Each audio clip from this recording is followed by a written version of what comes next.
Radio City Talks Mental Health Monday with Mick Coyle. Okay, so it's Radio City Talk. It's Mental Health Monday. My name is Mick Coyle. I do hope you're well. Today on the show, we've got once again, another really busy show. Lots to talk about from the field of mental health. We do it every weekday here on Radio City Talk. And Mental Health Monday, of course, is also available as a podcast. Thank you to many people who've downloaded this episode, previous episodes as well, and checking out some of the stories that we're covering here on Mental Health Monday on Radio City Talk. If you're ever listening to the programme and you want to share your own story, you can get involved in the programme by simply emailing me, mick@radiocity.co.uk. That's mick@radiocity.co.uk. If you want to share your mental health journey with us, absolutely brilliant stuff. Drop us an email. Tell us about it. mick@radiocity.co.uk. Maybe you're involved in an organisation doing fantastic work in the field of mental health. Get involved in the programme too. You can also drop us an email about that. My guest in the studio for today's show is a guy who's been going through issues for many different years, now trying to get a handle on them. I'm very pleased to say we've got Peter with us in the studio. Peter, thank you for your time. Thanks for joining us on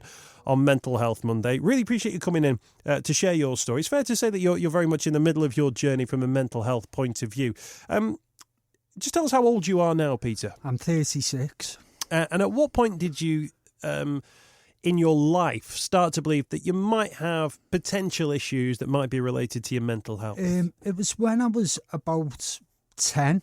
I thought, because the way I was mixing with people, it wasn't like normal. I'd either go away in a corner or do my own thing, and if someone wanted to come near me or try and talk to me, I'd hit them. So I didn't know what it was, and neither did my family know what it was, so it was quite hard to grasp, and I never really fitted in sociably in any groups, and when I was a kid, it just was very hard to mix, and I started noticing changes.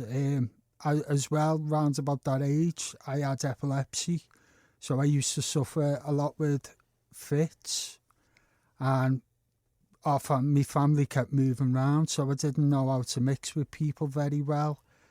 My family thought I was just a bad behaved boy, really. So the way I was, they thought I was having another tantrum and that, but they didn't really know it was like mental health. And as that sort of eked into your teenage years, 15, 16, 17 years of age, they can be difficult times for any young man or woman growing up in that sort of a time. What was your experience of it when you were 15, 16, 17? Well, from the age, round about that age, and like I could say 10, 11, 12, 13, 14, 15, I was bullied a lot at school because I was different, and I just got battered all the time. But I didn't think, well, it must be just because they don't like me. But I found it really, I started noticing then that I was having these really unusual feelings that I couldn't get a handle on it. So it was like I was trying to get a handle on something that was pretty big. I didn't know what it was that was making me upset. I'd go home, I'd hit out at my family, and then around about 17, it started getting worse because at the time, in the 90s, you never really talked about mental health the way you talk about mental health. People just thought, oh, you're a badly behaved kid. So you were like, oh, well, hang on. But that's just the way I am. But it's funny, actually, yeah. But you got a sense there was something. There was something that was going on that was holding you back or that was creating this tension in your life. Well, my mum had the same feeling. When at an early age, they tried getting me diagnosis, but the doctors turned around to me mum. I only found this out last year, actually. They said to me mum, oh, he's just a highly intelligent young kid. So my mum didn't think nothing of it. She was probably quite impressed. Yeah. Highly intelligent. That's a good diagnosis to get, isn't it? But it wasn't that. My mum knew, but she was getting fobbed off that my schooling was really bad because with the bullying, So I think the way it was then is completely different to now, where we're getting diagnosis at an early age, but with the people that haven't got the diagnosis, it's missing them. So now you've got like the likes of me, who's waiting for an assessment at the age of 36, when really it should have been done at the age of 10. Just tell us what life was like in your 20s then. So you're looking now, and I say you're still on this journey now, Peter. So this is not a finished story or completed story by any stretch, but you're on the journey now through your mid 30s. What were you doing through your 20s? What sort of things were happening in your lives as you were battling these issues? Well, I didn't want to confront it. I was scared of confronting the mental health, because I thought, it's just usual to feel really upset or really angry. So I didn't question it.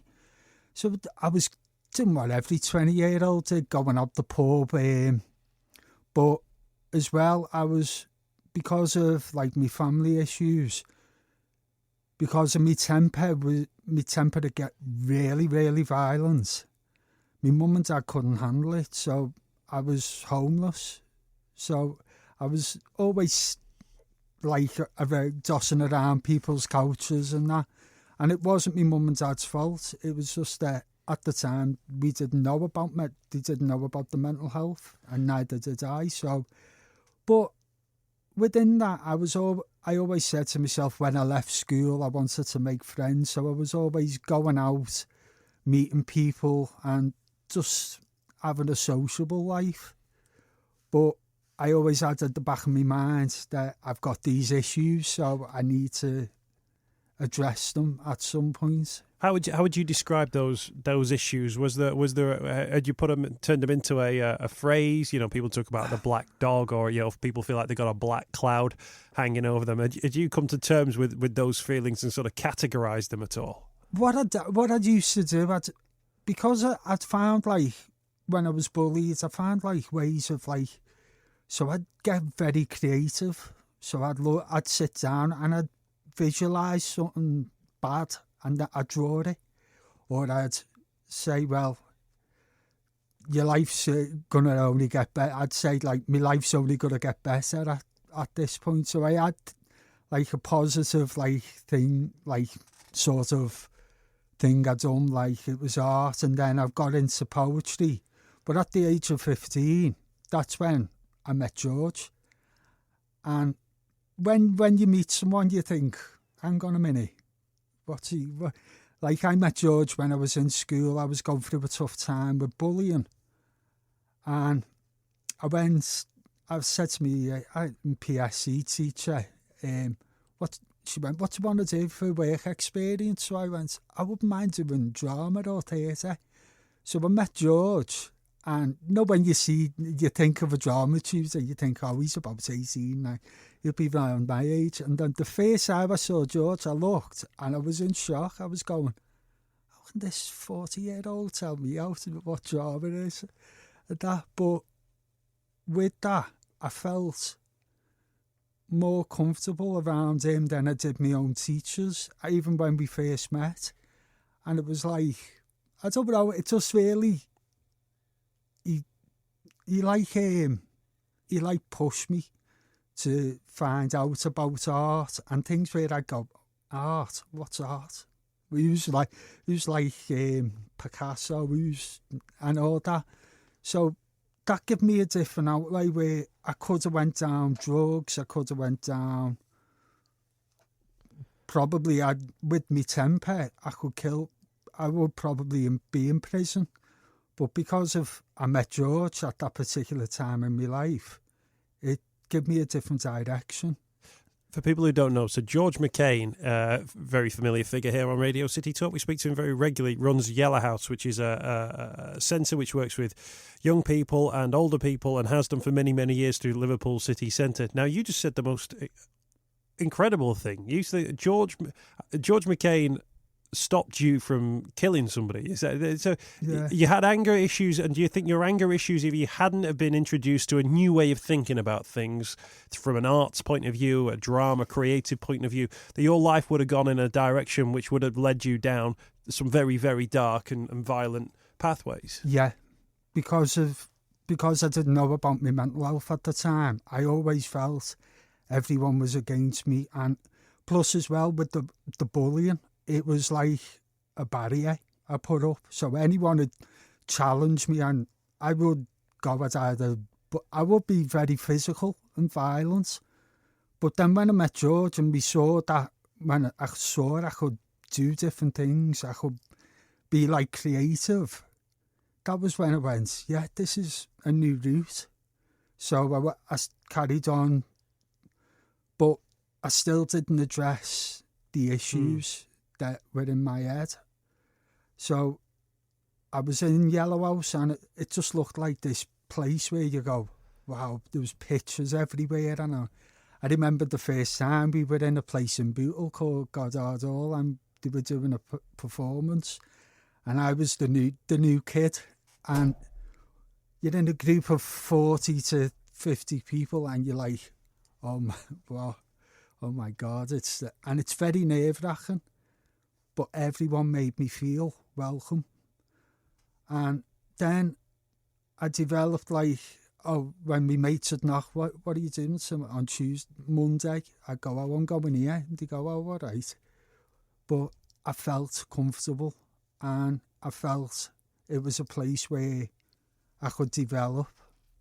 We've got Peter with us on Mental Health Monday. He's sharing his story through the work that he's done as an individual, but also through Yellowhouse, which is a fantastic organisation based in Liverpool city centre that does things through drama, the arts, workshops and everything in between. They've got a really good Facebook page, by the way. You can find out some more about the work that they're doing. They've also got a contentment project that they've featured on Mental Health Monday before as well, where they talk about mental health as a matter of course. So it almost seems, Peter, from what you're saying there, in having this introduction into your life as a young man, it sent your life in a slightly different journey, kept you out of prison. But obviously those issues, as you say, were still ongoing as well, because you were looking for some kind of maybe medical intervention on that one from that point of view. You've had various interactions, haven't you, with medics and GPs. It's not always gone exactly according to plan, though. Yeah, well, when I was young, I'd say about 10, I had a kidney operation, then I had the epilepsy, and then now the mental health. But I think what it is with doctors in general, I'll bring, last year when I was asking for help, they also think mental health, when you go to them and say you're feeling suicidal, which I have been, I do feel suicidal. And because I haven't had the assessments, I've had 2 assessments, One's from, they lead you up into getting the proper full diagnosis. But I was scared. It's scary when you're actually going to the doctors and you're saying, I need help, I want help. Because you think, oh, they're going to fob me off, they're going to do this. And it's not that they're not going to fob you off. It's when you go in, you say, I'm feeling suicidal. The first thing they say is, are you depressed? And they go, oh, you're depressed? So I go, because it's a doctor, you don't challenge there. So I went away. But something in my head was saying, it's not depression. Because depression, sometimes you can sit there, you don't feel like you want to do anything. So I was like that. I was I'd done as people say, the Google doctor. So I went on Google and I looked at bipolar. And then I was thinking, well, I'm getting symptoms of bipolar where my moods could go up and my moods could go down. So then I went back to the doctors and I said to them, listen, this is not depression. And she's like, what do you mean? I think it is. And I went, no, I don't think it's depression. She goes, why? What do you think it is? And I went, oh, it's bipolar. But I'm when people who know me, I'm a very stubborn person. So when I get something in my head, I've got to go, right, I've got to see this through. Because I was getting very high points. I was getting very low points as well. So I was like, no, this can't be right. So when I said that, about 5 minutes after, she just said to me, do you want to get assessed? And I went, yeah.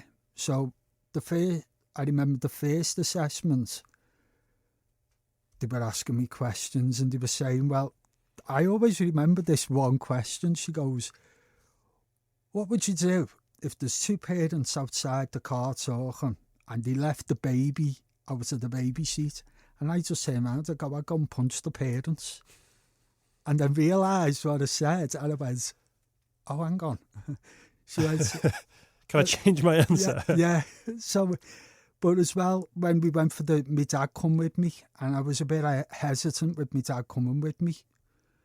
So, but I made up he did, because he could tell them things which I didn't even know about my birth, about how I was in the family, because I was very violent towards me father and my mother. I'd hit them, and it wasn't me. I know now. I call it like I was a Dr. Jekyll and Mr. Hyde sort of person. One nice, one good. And so then they said, oh, we could have autism. So I was looking, and I was thinking in my head, I was going, no, this can't be right. I can't. But then certain things made sense, and I was like, hang on. So they put me in for another assessment with the mental health team. So they said, right, we're going to give him a diagnostic assessment, so it make you more aware of what it is. So then I go home, me and my dad were talking, and then a couple of days later, the doctor phoned me and she went, thank you. And I went, what for? She went, making me realise that it's not all about depression. You made me realise that it could be a bit more. See, it's so interesting, this, and we often talk on this programme, Peter, about, making sure or focusing on young people, because if you focus on young people, solve their problems or get to the root of their problems when they're 12, 13, 14, it prevents the situation that you find yourself in there, where there's almost like a scattergun approach to, well, it must be depression, but actually, could it be bipolar? Could it be something else? Could there be undiagnosed Asperger's or undiagnosed autism, which may have caused you some problems, which may have had a negative impact on your mental health in a different way?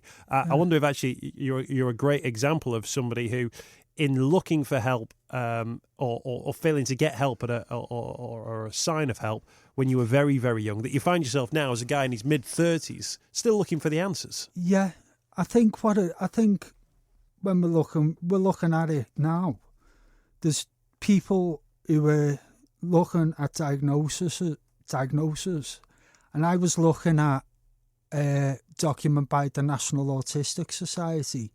And what they say is the nice guidelines for waiting time should be 3 months.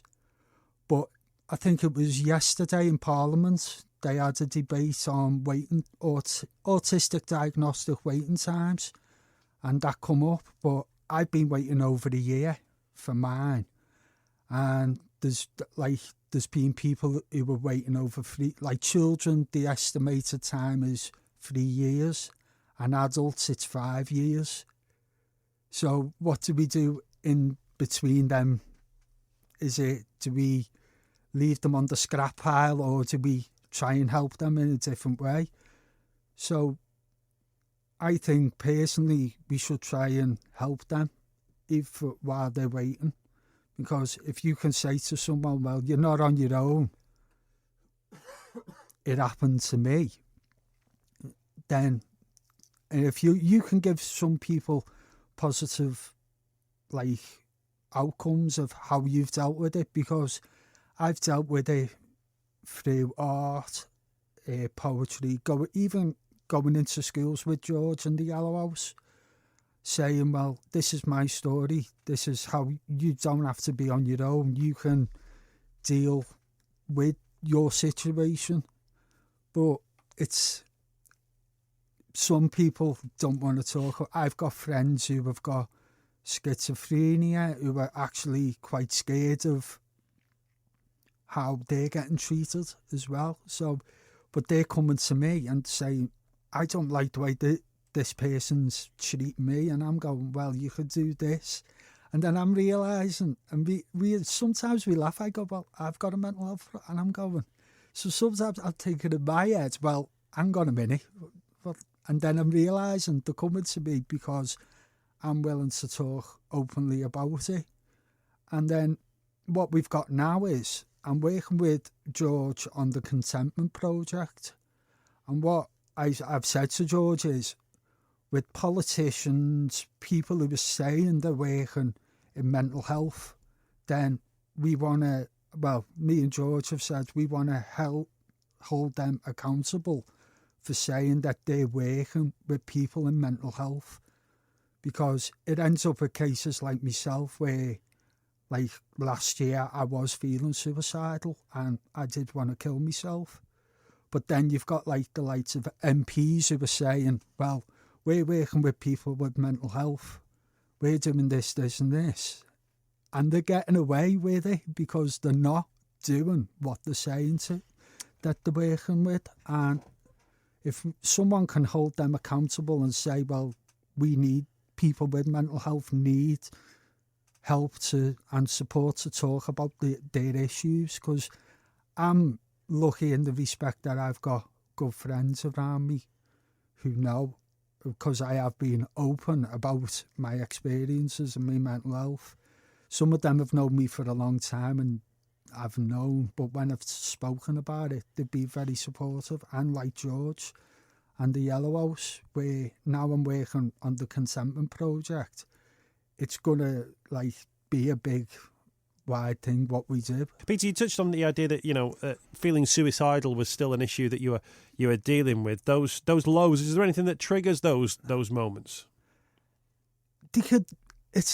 If like I've been in relationships, it's a bit of a cliche, like relationships. Also, if I argue with someone, and it can be brief little arguments where some people would just go, oh, it's all right. I go, well, why did I argue with it? Why did I do this? And I overthink. So then sometimes it can be like I overthink things. Also, my past. I find like the bullying has made me think that I'm worthless. I don't sort of belong in, and then it gets that much. I'm overthinking, overplaying it in my head that I do have suicidal thoughts. But then what I think of something positive very quickly to like sort of combat the negative thought I'm having. So, and I think about my family, my friends, and then I just snap out of it. But like last year, I did literally go down by the River Mersey because I wanted to throw myself in, and that's when I asked for help and went to the doctors. But I think what it is, because I haven't had a diagnosis, I think, well, I don't know what's wrong with me. So I'm like, well, is it me, or is it what have I done wrong? And I can't really. But since I've started putting in the steps of like getting the diagnosis, I've started like talking when I'm feeling like that and just saying, listen, I'm not feeling in a good mood. I'm not feeling in a good place today. And then like if I'm with George, I go, I've had this happen, and then as soon as I talk about it, I'm okay then, and I'm like back to my normal self. The sort of when you went to the doctor and you were saying, look, I don't think it's what you're saying. I feel like I need to have further assessment. Do you feel like if you'd have been able to say those things when you were 20 years of age, that you'd have been in a different place now? I'm often aware on this programme that sometimes people, if they've had a negative experience within the medical profession, we don't want to, on this programme, put people off going to see their GP and going out speaking about their problems. But do you get a sense that if you were able to to speak to somebody sooner, that you were able to have those ideas? Maybe if you had, a better idea in your own mind about what things were sooner, you'd have been in a better place now. I think younger. If I was able to say something when I was 10 years of age, then I think, yeah. I think also people have not got to be scared of going to the doctors, because the doctors are there to help. But if you think, but also as well, I was talking to a friend about this, don't be scared of challenging them if you think it's not what they're saying. Because at the end of the day, you're the person who knows your body, your mental well-being. You know how you feel at every time of the day, So if you think it's something else, also challenge them, because then you either feel... I felt a lot better when I done it, because I know now, even though I'm waiting a long time for the last assessment, I'm getting answers. But if I wouldn't have said nothing, I would have been on antidepressants. So it's also good to challenge and say, it's not this, I don't think it's this. Don't be put off by going to your doctor. I don't class it as a negative experience. I class it as a learning curve, because I learned. As I said, when people, George has known me since I was 15, and when I get something in my head, I'm very stubborn, and I'll go, listen, I don't think it's this. And they go, well, and it can be scary, because you're challenging someone who's been through the training, who's been through years of training. But as well, don't look at... I'd advise people not to do what I done and look on the internet as well. But if you feel within your own body that it's different, then you go and you keep pestering the doctor. Don't be... And I think the way I am, I'm like that. If I'm thinking, well, hang on a minute, and then if I'm wrong, I'll go, sorry about that. Well, in terms of the diagnosis path that you're on at the moment, where do you feel, or where do you hope to be? Let's jump forward, say 3 or 4 years into it. Let's look ahead to the year 2020, maybe. Where do you want to be in 2020? How do you want to sort of be seeing the world at that point, do you think? Do you know what? That's a hard one. But I think I want to be seeing myself as a person who talks on behalf of people with mental health problems who don't feel that they can talk to anyone about it.